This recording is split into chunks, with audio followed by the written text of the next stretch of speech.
Hi guys, இன்றைக்கி பாதாம் பால் எப்படி பண்ணுறதுன்னு பார்க்கலாம். அதோட பாதாம் பால் குடிக்கிறனால என்ன பெனிஃபிட்ஸு, யார் யாரெல்லாம் சாப்பிட்லாம் அப்படிங்கிறதே நான் சொல்ல போகிறேன்.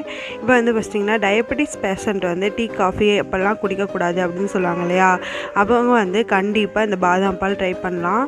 ஏன்னு கேட்டிங்கன்னா கிளைசமிக் குறியீடு கம்மியாக இருக்கிறதுனால இந்த பாதாம் பாலை கண்டிப்பாக நம்ம சாப்பிட்லாம். அதோட சர்க்கரையோட லெவலில் அதிகமாக மாறுபாடு இருக்காது. ரெண்டாவது நம்ம செரிமான பிரச்சனைகள் இருக்குது இல்லையா, நம்ம செரிமான பிரச்சனைகள் இருக்கிறவங்களும் இதை கண்டிப்பாக நம்ம சாப்பிட்லாம். அதோட செரிமானத்தன்மையோட